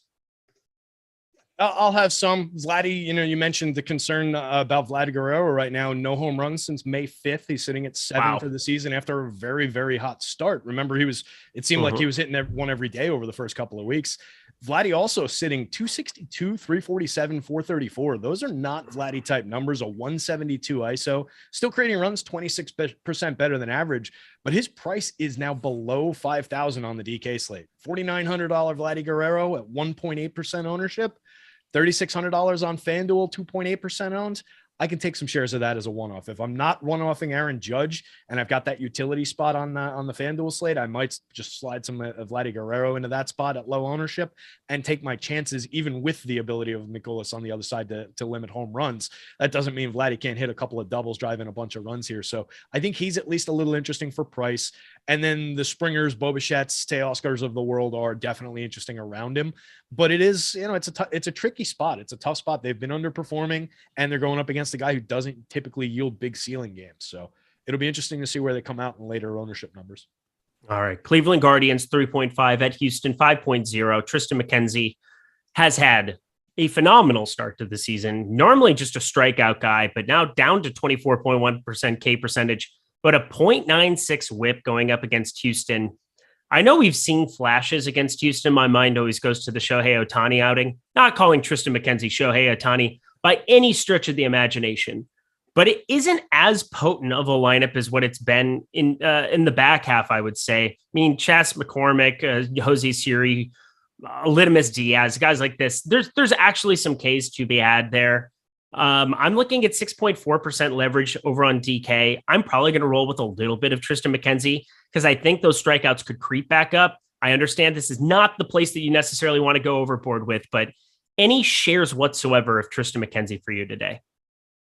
9,900 on FanDuel is a Why? price No, against this. no, Astros, no, no, no, right? no, Yeah, no, not going to be anybody going to it though. 0.5% owned. I'll probably talk myself into some shares of that by the end of the day. I'm not really enthusiastic about it. 24.1% strikeout rate for Dr. Sticks. You mentioned the 7.8% walks is a big, big improvement. And that's something that he struggled with throughout like his minor league career all the way on the way up. So he was one of these elite strikeout options who needed to harness his control and command. That's a great sign, but he is still yielding a 48.4% hard hit, a 9.7% barrel rate, a 23-degree average launch angle, and 92.3 miles an hour of average exit velo. So it seems like he's maybe trying to just work in the zone a little bit more and throw strikes. And he's focusing on not walking hitters, which is why the strikeouts have dipped, which is why the power has spiked a little bit against him here. So I don't love that about it. But with nobody going there, I think it's worth doing, particularly on the DK slate. 7,700, that's a great price, great opportunity with nobody on them. I think that's one where you can start firing away and maybe get, if the field's at 0.5 and you want to go 10x, that's easy to do. And you're not going to harm yourself. If you want to push it even further, I think that's worth doing because he is very, very talented. He's a premium prospect who is, now arrived in the show and pitching fairly well. A 24% strikeout rate is good. It's just a matter of going up against this Astros lineup. I'll maybe quibble with you about saying that they're not necessarily who they were. And you also named 3 of my most frequently rostered Astros bats. Siri, Chas McCormick. It was not intentional. I will say that much. Yeah. But 191 ISO is 3rd in baseball. A 19.6% strikeout rate is 5th in baseball against righties, a 123 WRC plus. So they're very, very capable still. It's not a lineup I love to tangle with on most nights. I would probably, if I had to choose one side of it or another, gun to my head, something from this game, I would probably take Luis Garcia as a pitcher on the other side, but then it would be Astros bats going up against Mckenzie here. But I do think he's viable at that DK price and worth some shots at FanDuel. Carlos Correa rated around a 20% strikeout rate for his entire career. You're looking at Jeremy Pena, the new acquisition there, 23.4%. So a little bit of a bump up there. Martin Maldonado north of 30%. Jose Siri's been forced into some outfield duty. He's north of 30%. Chas McCormick is sitting at around 22%. You said 5th in baseball against the split. And for me, that's a marked difference from what Houston's been in the previous 2 years, where they've been by far the best team at avoiding strikeouts. But I don't think their number has changed. I just think, like I said before, like St. Louis at 16% is sitting first, right? I think if we look back, the 19.6% is around what they did last year and over the last couple of years. It was high teens, let's put it that way. It was below 20%, which is excellent, right? Yes. I just think there's other teams that are not striking out at an even bigger rate, at an even more aggressive rate. Kind of like what we see with the power this year, right? A 182 ISO for LA against righties ranks 4th in baseball. Last year, most of the top 5, top 10 were above 200. So we're just seeing a dip in power. We're seeing a little bit less on the strikeout side of things. I think that'll all normalize, and Houston's probably going to be one of the top 5 teams in baseball against both hands as far as the strikeout rate goes. Hey, I'm just playing devil's advocate because God knows I love to stack this team up like crazy. I stack up the Houston Astros every slate. The way you explain Toronto is the exact same way I feel about Houston, but you even get salary savings is going to exist. As much as I was bringing up Siri's strikeout rate, I mean, he's still got a 446 expected slugging, batting 8th on this team. McCormick, a 501 X slugging. I mean, these are serviceable numbers from a 7, 8, 9 guy. I guess Martin Maldonado will always be the 9 hitter. God forbid he ever moves up in that lineup. But I like everybody on the Houston side, even up against Mckenzie. Yeah, me too. And Chas McCormick is a guy I talk about probably too much, but he's 39.5% hard hit with an 11.6% barrel rate under the covers in there. So that's nice for 3,100 and nobody going to him, 2,900 on FanDuel, nobody going to him.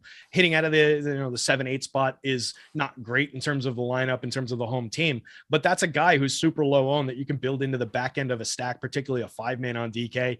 Put him in there with Pena, with Kyle Tucker, with Yuli Gurriel, Jordan Alvarez, any of those guys. The top end of the lineup is a little bit more popular. It's star laden. Everybody knows who the plays are up there. So I'm definitely going to have both sides of that equation. I think I'll have a little bit of Tristan Mckenzie, more on DK, but I would definitely have some Astros answering back. All right. Luis Garcia, better K percentage slightly this season than Zach Wheeler. 431 expected slugging, 7.8% walk rate. I mean, looking across the board here, 216 expected batting average. He's just been freaking good. And I know he's a fly ball pitcher here going up against a Cleveland team that's going to make contact, but there's really not a ton of power if you're going to have outside of Jose Ramirez, Josh Naylor, you get to this situation where Franmil Reyes has regressed in such a prominent, ridiculous way that I don't really know what to say about it. The hard hit percentage there, 54.2% is ridiculous, but just a 415 expected slugging and a 40% K percentage. There are just bad signs here for certain guys on the Cleveland Guardians. I don't really want to go out of my way to pick on Luis Garcia, but what are you planning to do with him as a pitcher where he is discounted just slightly on FanDuel, but he's got a massive discount off of Wheeler and Garrett Cole on DraftKings? I don't understand that DraftKings price. 8,700. He's a much better pitcher than that. So I would definitely be taking shots there. Even with 15% of the field on him, I can easily push to 25% on DK and not really worry about it. Maybe even a little higher. You're going up against a team that is pretty good in general in the overall. Cleveland sitting second in baseball against righties with a 123 WRC plus, 18.9% strikeout rate, is fourth, just above the Astros there in the split. A 174 ISO, a 2.80% home run rate is their worst attribute in the split, and that's its 13th in baseball. So they've been a good lineup, but there's a lot of low strikeout slap hitter types in this lineup, like a Miles Straw up at the top, who even he's at a 17.3% strikeout rate this year. Ahmed Rosario only striking out 12.8% of the time, but not really flexing a lot of power. I think he's got more power. We've seen it from him in the past, but it hasn't been there yet this year. Jose Ramirez, everybody knows, is just lethal in all terms and only striking out 8.6% of the time.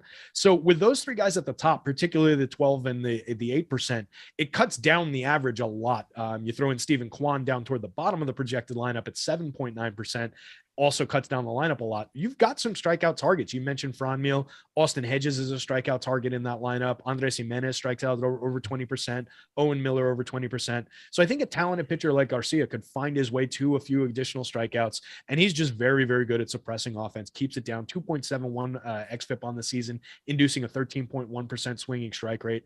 I like Garcia a lot here. At the FanDuel price, it's a pay up to be different, only 2.8% of the field. I'll be well above that on FanDuel. I love that. I love that about you.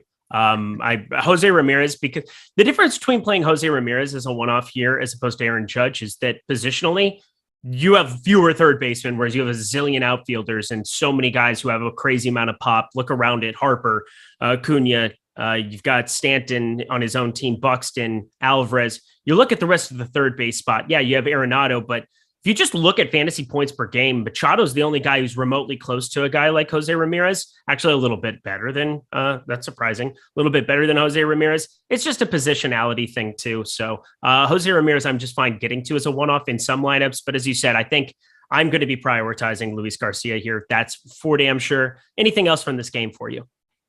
Yeah, priority for Luis Garcia for sure. And I don't even know that I'll take out all that many head stacks of the Guardians here. I just don't love the lineup absolutely for not. DFS purposes. Yeah, I'll take my one-offs of Jose Ramirez. I might take a few Franmils and maybe some Andres Jimenez and Ahmed Rosarios around the edges, but there's not a lot to love in that lineup, despite all their great performance so far. It's kind of a weird team. And always stacking Houston. That's how we do it. Yeah, that's how we do it here, especially against Tristan Mckenzie, who he's been phenomenal this year. But do we expect 3 straight quality starts or 4? It'd be 4 straight quality starts for the young man. I'm going to say no.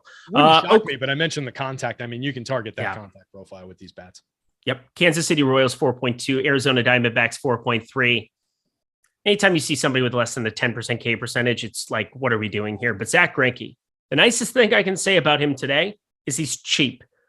He also is $500 less than Marco Gonzalez, garnering 5 times the ownership of Zach Greinke. I've had a big problem here today, and obviously, you can see me stammering my way through this. I'm thinking about rostering Zach Greinke. I'm thinking about it on DK. I know, Terry, don't judge me. Don't judge me. I want all the bats and all the land, but I do not want to play a 55% Marco Gonzalez. Don't throw up on the show. Tell me that I'm crazy and then just tell me not to do it. Normally, I would be laughing and pointing at the camera and telling you how crazy you were. The shocked and puzzled look on my face as you were going through that was because I was sitting here trying to figure out why the hell Zach Greinke is projecting pretty well in my model today. This is bonkers, but he is definitely pulling a much, much higher projection than I would have expected. He's getting, my model's giving him probably a little bit too much on the innings pitch, but it's still, even if I shave that down, still coming through fairly nicely. He's going up against a lineup that strikes out pretty aggressively against righties. 24.7% rate is 27th in baseball. I'll give him that much, but Arizona has been frisky. A 197 ISO is first in baseball against righties. A 4.05% home run rate is second in baseball against righties. Weird to be saying about the Diamondbacks here. That if you're rostering any Greinke, I would definitely take shares out on the other side of some of the Diamondbacks as a hedge. I don't think it's crazy at 4,800, 10% owned. I wish he was a lot less lower owned than that. Maybe some people vacate that spot, watch where it goes later in the day.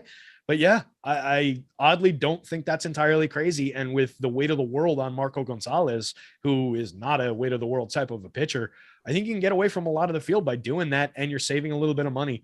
Not the craziest idea in the world. Probably not going to work out. Nope, it's probably not. But I'm going to have a lot of Zach Greinke today is what Again, it was the part of the program I was the least looking forward to talking about because in my early builds, I have to say he's in too damn many of them. Yeah. Cool. And I know he has no strikeout potential. He's pretty much everything that I say not to roster in MLB DFS, exactly. But I'm doing it for price. I'm doing it for matchup. I'm doing it because I think 10 or 15 can be viable and Greinke can get there. Yeah, and that to me, that is exclusively as an SP2 play on DK. Exclusively, no reason to go here, even though he's projecting well at 6,700. It's one that I will not trust my model on. And the warts on Zach Greinke are worth talking about. 17.2% strikeout rate over 171 innings last year. That has dropped to 9.8% over 44 innings this year. Will it come up? Maybe. Will this team help him raise it a little bit? Maybe. He's only walking 2.2%, but he's still got a 4.51 xFIP, a 1.20 whip. He's inducing a 6.4% swinging strike rate and giving up more than 44% hard hit. He's a target most of the time for bats. It's really weird that we're rostering him as far as DK goes. Those are all the bad things about Greinke, but that price just makes things work, and he's projecting well against this team. If you guys run a year-long model for like year-long stuff like I do, or like my buddy helps me do now because I don't want to manage too many year-long teams because I'm focused on DFS. Josh Rojas, just make sure that if he's back in the lineup today, just make sure you take out everything that happened on March 20th. Just go through, erase March 20th because it's going to inflate everything that happens in your model. Because that game was a joke. It was the biggest joke ever. If you hit a ball in the air, it left the yard. Josh Rojas, 3 homers in that one Wrigley Field ridiculous outing. Just remove it entirely from the sample size. How about that? I think that's pretty fair. Those are the 3 home runs on his ledger so far this season. Oh yeah. It doesn't, because I was getting shares of him and I was like, what is happening? Oh, because he did one trash thing one day. Right.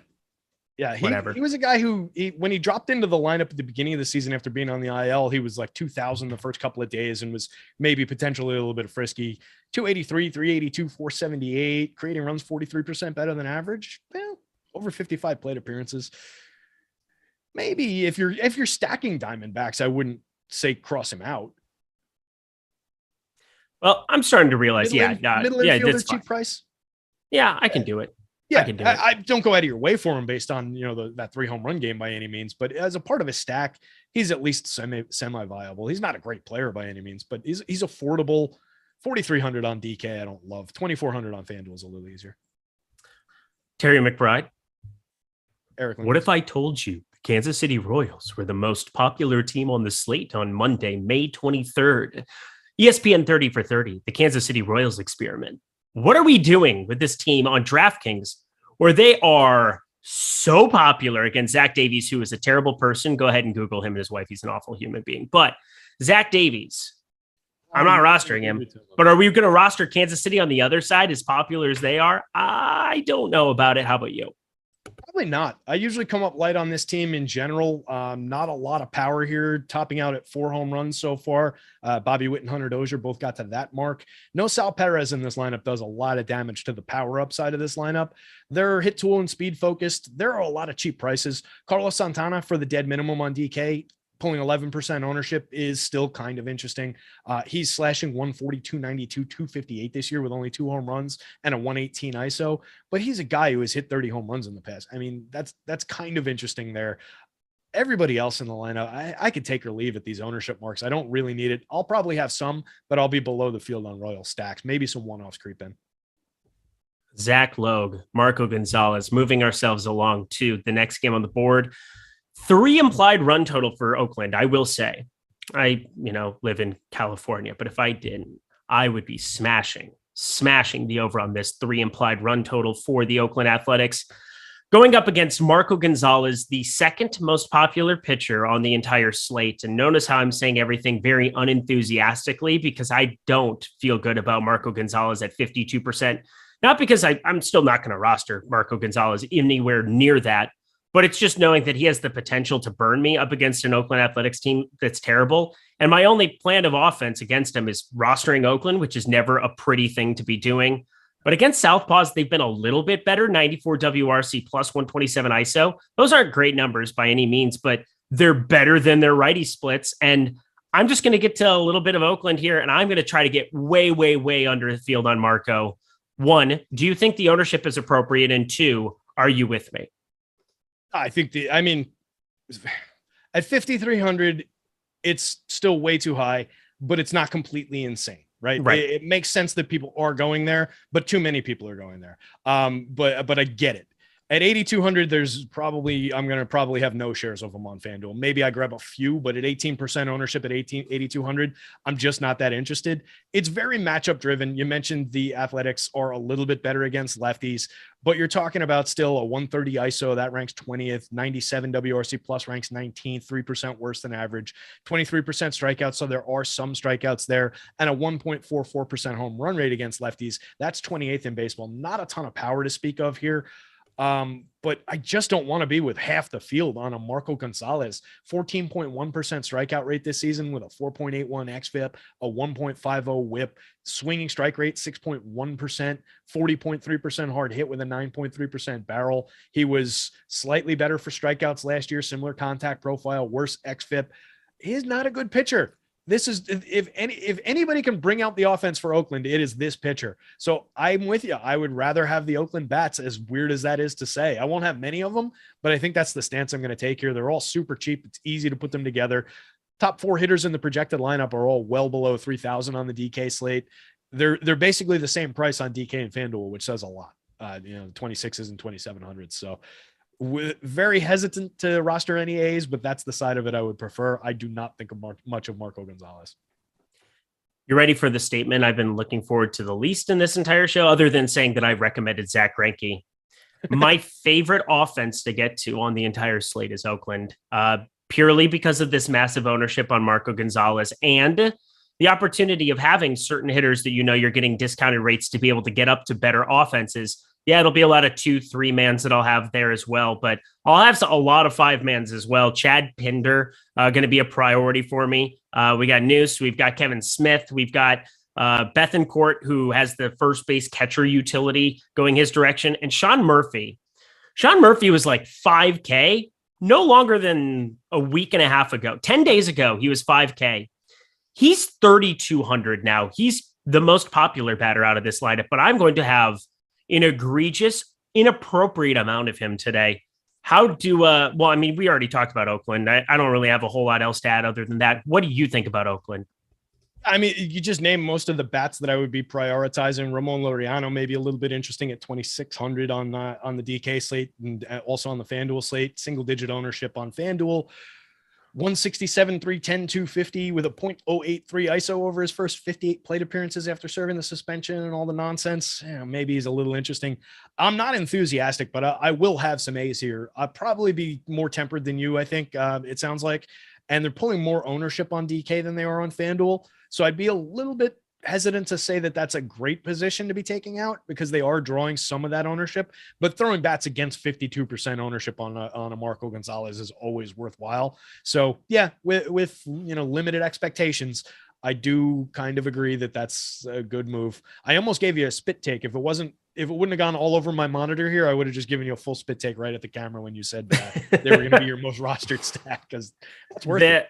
If the slate started right now at 9:22, which, oh man, we're going to get this done. Hour and a half. We can do it. But I feel pretty confident that Oakland, they make the most sense on this slate. If you're playing this slate out a zillion times, look at our top stacks tool too. I mean, it's just outrageous. Top value score, 25.9%. That is better. It's more than double the next team at Kansas City, 12.7%. You're getting positive leverage on them. I hate Marco Gonzalez. He's terrible, horrible, no good, very bad at pitching. So I'm going to be going that direction.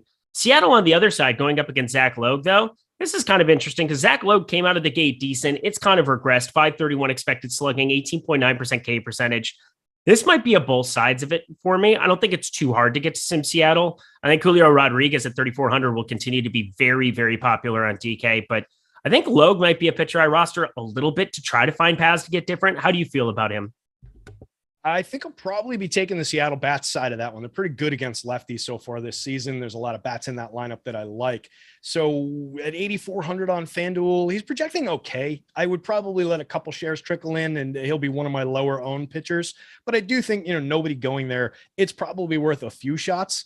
Seattle strikes out at a 23.3% rate against lefties. They also create runs 23% better than average. So that's kind of an offset there. 3.37% home run rate, a 182 ISO, both top 10 numbers against lefties. So I'll probably lean more into the Seattle Bats side of things. And I think there are a couple soft spots for ownership. Some of the lefties, not great lefty, but it's not a great lefty coming against them here. So I think I'm happy going to those guys like a Jesse Winker, even lefty, 3,200, 3% owned on DK, 2,700, 1% owned on FanDuel for all his struggles.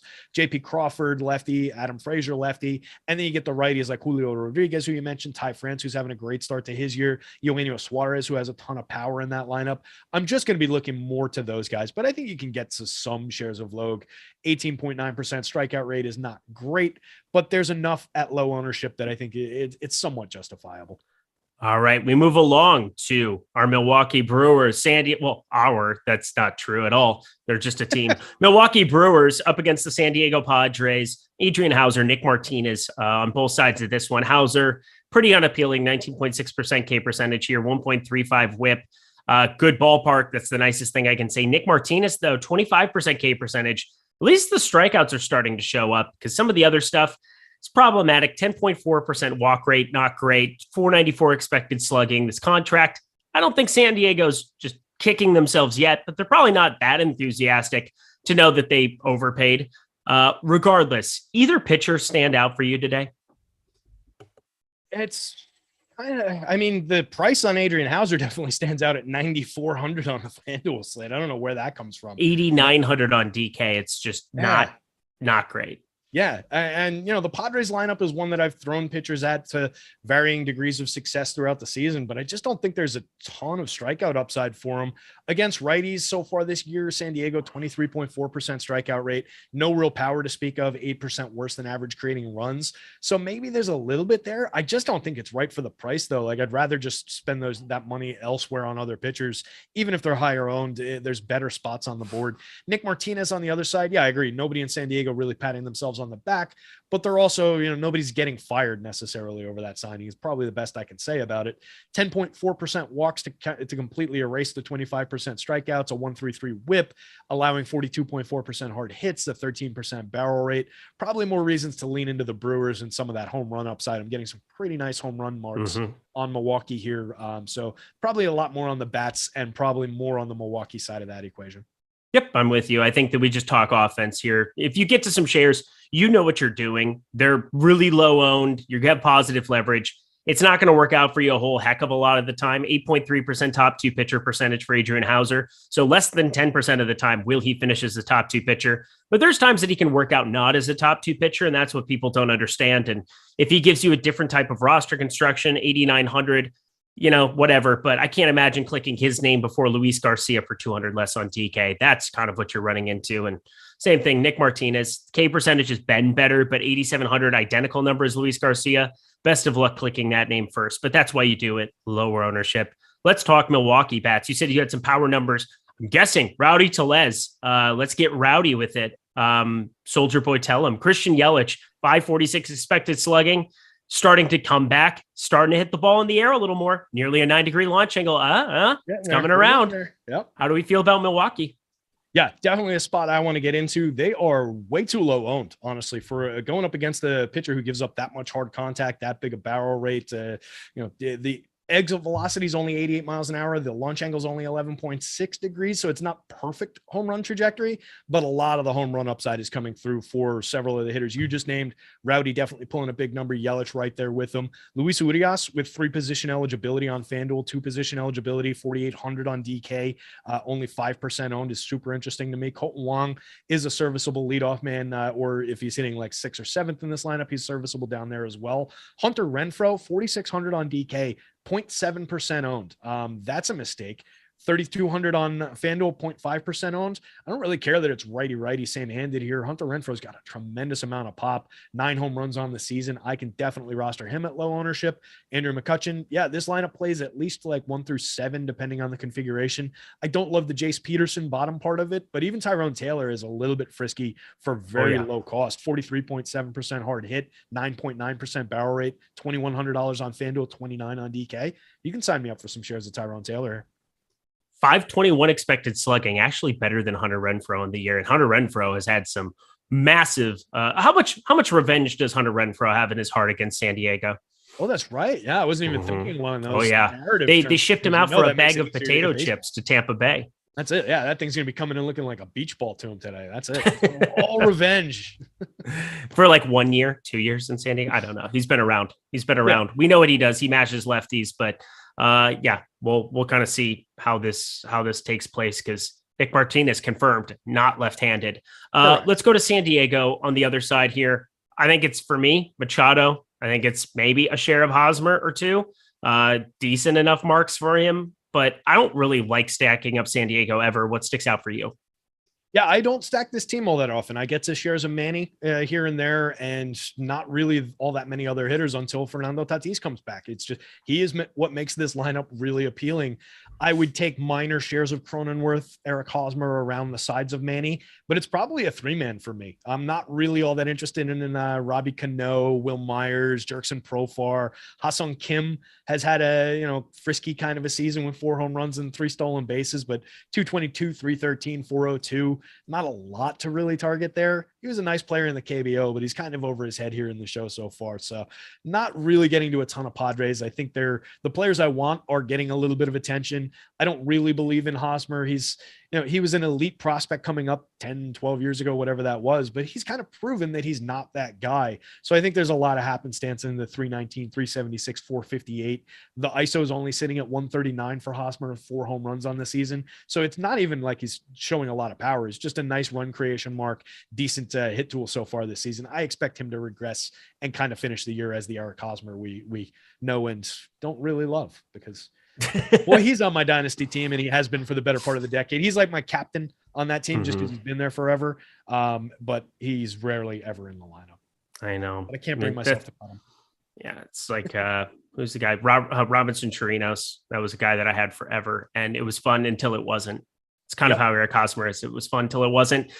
What's fun is if everybody would hit the like button right now as we head into our final game of the evening. Terry and I ran a marathon this morning. If you appreciated Terry and I running a marathon this morning, you will hit that like button. You need to hit that like button. Subscribe button too would go a long way. I feel like you might have been trying to run a marathon, and I was like casually walking next to you like, oh, look, what's that over there? Let's go check that out. Let's talk about this. Hey, slow down. Why are you going so fast? This isn't a race. You basically just described my relationship with Duke, and in this relationship, you're Duke. So that's cool. Cool. That's how it works. One more game. Let's do it. We got San Francisco here going up against the Mets at home. So the San Francisco Giants, 4-point implied runs at home against the Mets, 3.5. David Peterson, Alex Cobb. And Alex Cobb, talk about strange, wonky box score results here. 28.1% K percentage. Yay. 1.75 expected ERA. Yay. 1.52 whip. No, that's bad. I don't really know what to make of him here. This is a phenomenal ballpark. It always will be. I want to roster tons of Alex Cobb, pending what the field does here, but I think he's going to get more ownership as the day goes on. At least that's what I'm expecting. What are you expecting out of Alex Cobb tonight? Well, I mean, for every share that the field leaves on the table, I'll grab another one if the ownership starts trending down. I like the spot a lot. He's 11.7% on DK right now. 11.1 on FanDuel for only 7,200. Jesus. That's my value pitcher de jure on FanDuel. Yeah, here. you're going to roster tons of that. Nick Foles signing with the Colts, that's random. But yeah, 5.1. I'm just looking at pitch. There's no reason you shouldn't roster tons of Alex Cobb tonight. Yeah, it's weird. He's been a guy who, a few years back, remember all the home runs that he gave up? He was kind of a target, and that's the Alex Cobb that I've remembered, over time. But he's pitching really well this year, and he's had a lot of good spots throughout his career where he pitches well. I think this is one of them. We're in the middle of one. You mentioned the ballpark. It's a good spot for him to be pitching. For the season, the 1.52 whip is really weird because he's only walking 7.9%. I think there's probably, if we check, there's probably a pretty high BABIP number because he's a guy who's been keeping the ball on the ground. Negative 5.9 degree average launch angle, a 1.4% barrel rate, a 27.4% hard hit. So he's keeping the ball in the yard, suppressing power, keeping it on the ground. The kid's name from Houston escapes me. Framber. That's a Framber like average launch angle against. So you can attack that. You can expect him to suppress some of this Mets power on the other side. It's coming through in my home run model. Pete Alonso, who's normally sitting in the 12 to 15 range, above 10, is currently sitting at a 7.09 in my home run model. That's very low for him and all his power. So I like the spot for Cobb. I think he can find some strikeouts at a 28% strikeout rate on the season. The Mets have been good at 18.2%, second in baseball at avoiding strikeouts against righties, but I think he's pitching well enough that we can take some shots here. So I strangely like Alex Cobb. I think the price is right and the ownership is wrong. Yeah. David Peterson, been serviceable as well. 8,300, kind of a weird tag for DraftKings purposes. I don't know if you really need to go out of your way to make him any kind of a prominent part of what you're doing on FanDuel at 8K. I think there's enough other guys that you can get shares of with more upside, but David Peterson for DK, just another SB2 dude who's going to be completely unowned. And if you're making 150, have a couple shares. That's really all I see from him because 20% K percentage, like 21.1%, that's just not going to cut it most of the time. What are you expecting pitch count wise? Because he hasn't pitched since the 3rd. Oh shit! I didn't know that. This is just his fourth start of the year. I mean, I'm probably gonna have 0 in that kind of regard if there's pitch count concerns. He had 90 on the 3rd, 20 days. That's called up from. He was at triple. He was at AAA. So okay. Yeah. So Peterson's appointment fully expected. Max Scherzer 15. Here we go. I'm looking at the blurb. Yeah, it looks fine. He's gonna pitch a lot of pitches out. Okay, if he was stretched out at AAA, that was the one thing that leapt out to me that he hadn't pitched in the show. So I do think he's a serviceable pitcher. 24% strikeout rate over 66 2/3 in 15 starts last year. I just don't like throwing lefties and unproven, low end lefties against this Giants lineup that's going to just stack right-handed hitters against them. So I probably won't go there anyway. Yeah, 102 WRC plus. Giants 166 ISO against lefties so far. That's surprising to me. Yeah, but that's the nature of what they do. They just stack it up either side. Lower than that. Did you have them a lot lower than that? Yeah.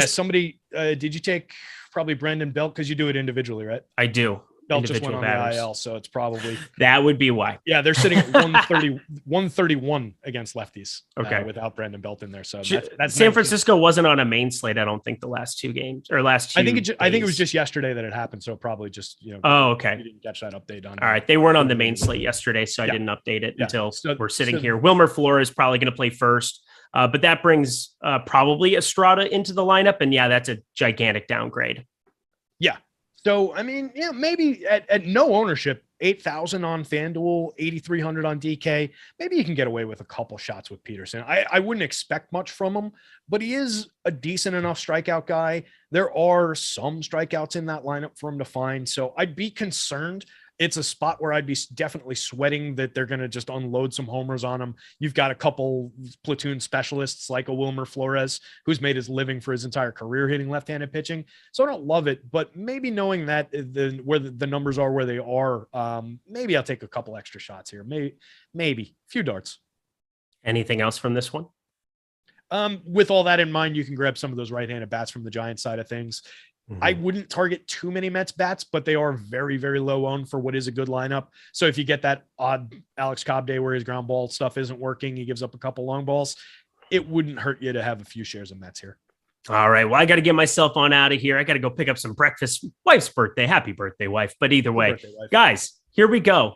We got a Big Ten game slate. We've got a big agenda today, too, with with all of the NBA stuff here going. Let me just recap for you guys. We've got the MLB Live Before Lock show. That'll be at 5:15 p.m. Eastern time, 6:30 p.m. Eastern time. NBA Deeper Dive and 7:30 p.m. Eastern time. That is the NBA Live Before Lock. That'll be Lofty and Josh. Always a fun crew to be watching for that Live Before Lock stuff. Oh, and we have a mock draft Monday over on the other stream. No, that'll literally be here on the Best Ball channel. That's going to be what it is. Savoca and Lepre. Go check that out at 4:15 p.m. Eastern time. Thank you so much to Mike Awesemo for producing today. Terry, any final words for the people? I think I've said more than enough. We've made it to the end of the boarding walk. He's Terry. He long-winded. I'm Eric. I'm longer-winder. I'm leaving. Goodbye. Well said.